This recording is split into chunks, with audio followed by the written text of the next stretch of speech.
നമ്മളിന്ന് നല്ല ഒന്നാന്തരം ഒരു ചിക്കൻ റോസ്റ്റാണ് തയ്യാറാക്കുന്നത്. അപ്പോൾ അതിന് വേണ്ടിയിട്ട് ആദ്യം തന്നെ ഞാനൊരു പാൻ അടുപ്പത്തേക്ക് വെച്ചിട്ടുണ്ട്. ആ പാൻ ഒന്ന് ചൂടാവട്ടെ. 1 കിലോ ചിക്കനാണ് ഇന്നത്തെ ചിക്കൻ റോസ്റ്റിന് വേണ്ടി ഞാൻ എടുത്തിട്ടുള്ളത്. ചെറിയൊരു കോഴിയാണ്. നിങ്ങൾക്ക് കൂടുതൽ വേണമെങ്കിൽ കൂടുതൽ വെയിറ്റുള്ള കോഴി എടുക്കാം.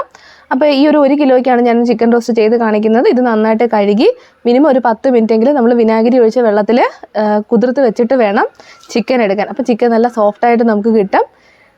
പാൻ ചൂടായി വരുമ്പോഴേക്കും ഒരല്പം എണ്ണ ഒഴിച്ചു കൊടുക്കാം. അല്പം മതിയാവും, ഒരുപാടൊന്നും എണ്ണ ആവശ്യമില്ല. എണ്ണ ഒന്ന് ചൂടായി വരുമ്പോഴേക്കും നമ്മൾ കഴുകി വൃത്തിയാക്കി വെച്ചിട്ടുള്ള ചിക്കൻ അതിലേക്ക് ചേർത്ത് കൊടുക്കാം.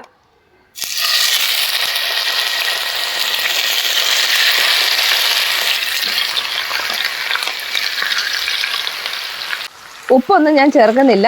ഈ ചിക്കനിൽ നന്നായിട്ട് വെള്ളം ഇറങ്ങും. അപ്പം നമ്മൾ വെള്ളമൊന്നും ചേർത്ത് കൊടുക്കേണ്ട കാര്യമില്ല. ഇതിനകത്ത് കിടന്ന് അതൊന്ന് വെന്ത് വരണം.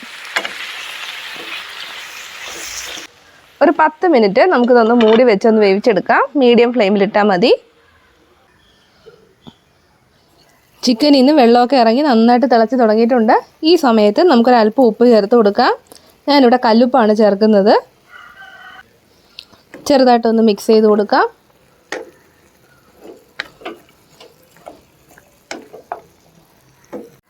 ഇനി നമ്മളത് മൂടി വെച്ച് വേവിക്കേണ്ട കാര്യമൊന്നുമില്ല. തുറന്ന് തന്നെ ഇരിക്കട്ടെ. ഒരു 5 മിനിറ്റും കൂടി നമുക്കിതൊന്ന് വേവിച്ചെടുക്കാം. ഇനി ഒരു ഇരുമ്പ് ചട്ടി അടുപ്പത്ത് വെച്ച് ചൂടാക്കാം. അതിലേക്ക് എണ്ണ ഒഴിച്ചു കൊടുക്കാം. ഞാൻ റൈസ് ബ്രാൻ ഓയിലാണ് എടുത്തിട്ടുള്ളത്. നമുക്ക് നമ്മുടെ സവോളയും ഇതൊക്കെ ഒന്ന് വഴറ്റിയെടുക്കാനുള്ളതാണ്. അപ്പോൾ കുറച്ച് കൂടുതൽ ഒഴിക്കുക എണ്ണ. എണ്ണ ചൂടായി വരുമ്പോഴേക്കും നമ്മൾ ചേർക്കാനുള്ള സാധനങ്ങൾ: ഒരു വലിയ കഷ്ണം ഇഞ്ചി ചെറുതായിട്ട് അരിഞ്ഞതാണ്, ഒരു ഫുൾ വെളുത്തുള്ളി, ചെറിയൊരു വെളുത്തുള്ളിയാണ് ഞാൻ എടുത്തിട്ടുള്ളത്. അപ്പോൾ അത് മുഴുവൻ ഞാൻ എടുത്തിട്ടുണ്ട്. പിന്നെ ഒരു 6 പച്ചമുളക് ഞാൻ മുറിച്ചെടുത്തിട്ടുണ്ട്. നമ്മുടെ എരിവിനനുസരിച്ച് ചേർക്കാം കേട്ടോ. പിന്നെ തക്കാളി കുറച്ച് കൂടുതൽ എടുക്കണം റോസ്റ്റിന്. ഞാനൊരു 4 തക്കാളിയാണ് ഇവിടെ എടുത്തിട്ടുള്ളത്. എണ്ണ ചൂടായി വരുമ്പോഴേക്കും ആദ്യം നമുക്ക് ഇഞ്ചി ചേർത്ത് കൊടുക്കാം. നമ്മുടെ ഇറച്ചി അപ്പുറത്തോട്ട് തന്നെ മാറ്റി വെച്ചിട്ടുണ്ട്. നമ്മൾ തുറന്ന് വെച്ചിട്ട് വേവിക്കാൻ വെച്ചിട്ടുണ്ടല്ലോ. അപ്പോൾ അത് അവിടെ നിന്ന് വേവുന്നുണ്ട്. നമുക്കിനി ഇതിലേക്ക് ഇഞ്ചി ചേർത്ത് കൊടുക്കാം.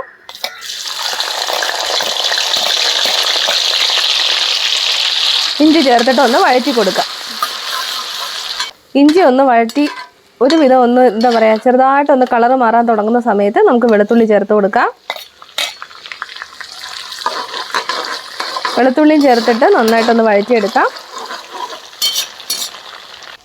ഇഞ്ചിയും വെളുത്തുള്ളിയൊക്കെ നന്നായിട്ടൊന്ന് വഴന്ന് വരുമ്പോൾ നല്ലൊരു മണം വരും. അപ്പോൾ ആ സമയത്ത് നമുക്ക് ഈ പച്ചമുളക് ചേർക്കാം. പച്ചമുളക് കൂടെ ചേർത്തിട്ട് നമുക്കൊന്ന് വഴറ്റി കൊടുക്കാം. പച്ചമുളക് നന്നായിട്ട് വഴണ്ട് വന്നിട്ടുണ്ട്, കണ്ടോ? ഇതുപോലെ ആയി വരും നന്നായിട്ട് വഴണ്ട് വരുമ്പോൾ. ഇനി ഈ സമയത്ത് നമുക്ക് സവോള ചേർക്കാം. 4 സവോളയാണ് ഞാൻ എടുത്തിട്ടുള്ളത്. അത് ചേർക്കാം. സവോള ചേർത്തിട്ട് നന്നായിട്ട് വഴറ്റി കൊടുക്കാം. കുറച്ച് ഉപ്പും കൂടി ഇട്ടിട്ട് നമുക്ക് സവോള വഴറ്റിയെടുക്കാം. പെട്ടെന്ന് നമുക്ക് വഴണ്ട് കിട്ടും. സവോള നന്നായിട്ട് വഴണ്ട് കളറൊക്കെ മാറി വന്നിട്ടുണ്ട്. ഇനി നമുക്ക് തക്കാളി ചേർത്ത് കൊടുക്കാം. തക്കാളിയും ചേർത്തിട്ട് നന്നായിട്ടൊന്ന് വഴറ്റിയെടുക്കാം. തക്കാളി നന്നായിട്ടൊന്ന് ഉടച്ചെടുക്കണം.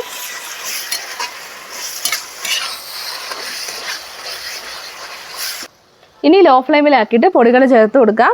ആദ്യം തന്നെ മല്ലിപ്പൊടി ചേർക്കാം. ഞാനൊരു 2 സ്പൂൺ മല്ലിപ്പൊടി ചേർക്കുന്നുണ്ട്. മുളക് പൊടി ഒരു 1.5 സ്പൂൺ ചേർക്കാം. 1/2 ടീസ്പൂൺ മഞ്ഞൾപ്പൊടി ചേർക്കാം. 1/2 സ്പൂൺ ഗരം മസാല, 1/2 സ്പൂൺ കുരുമുളക് പൊടി. ഇനി എല്ലാം കൂടി നന്നായിട്ട് നമുക്കൊന്ന് വഴറ്റി കൊടുക്കാം.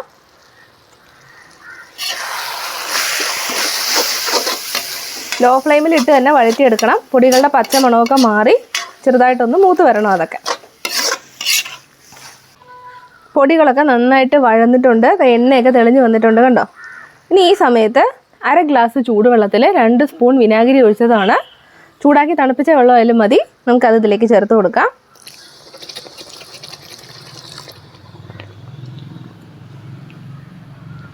ഇനി ഒന്ന് മിക്സ് ചെയ്ത് കൊടുക്കാം.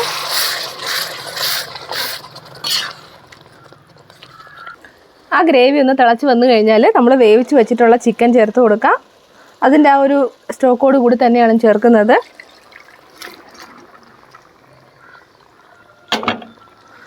എല്ലാം കൂടി നന്നായിട്ടൊന്ന് മിക്സ് ആക്കാം.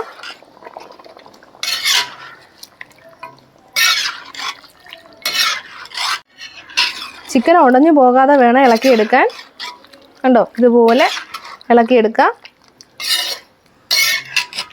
ഇനി ഇതിലേക്ക് നമുക്ക് കറിവേപ്പില കൂടി ചേർത്ത് കൊടുക്കാം. എരിവും ഉപ്പും ഒക്കെ കറക്റ്റായിട്ടുണ്ടോ എന്ന് നമ്മൾ നോക്കണം. ഉപ്പൊക്കെ പാകത്തിനുണ്ട്. ഞാനൊരല്പം കുരുമുളക് പൊടി കൂടി ഇതിലേക്ക് ചേർക്കുന്നുണ്ട്. അത് ഓപ്ഷണലാണ്. നിങ്ങൾക്ക് ഒരുപാട് എരിവ് വേണ്ടാന്നുണ്ടെങ്കിൽ അത് ഒഴിവാക്കാം. ഒരല്പം കൂടി ഞാൻ ചേർക്കുന്നുണ്ട്, ഒരു മേമ്പൊടിക്ക്. ഒന്ന് മിക്സ് ചെയ്ത് കൊടുക്കാം. ഒരു 5 മിനിറ്റ് ഇതൊന്ന് മൂടി വെക്കാം. ഇനി നമുക്കിതൊന്ന് തുറക്കാം.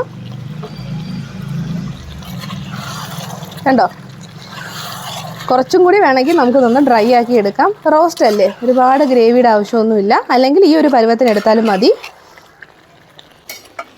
ഞാൻ എന്തായാലും ഈ ഒരു രീതിയിൽ ഓഫാക്കാൻ പോവുകയാണ്. കുറച്ച് നേരം കൂടി ഇരിക്കുമ്പോൾ കുറച്ചും കൂടി അതൊന്ന് വറ്റി വന്നോളൂ. ഞാൻ ഫ്ലെയിം ഓഫാക്കുകയാണ്.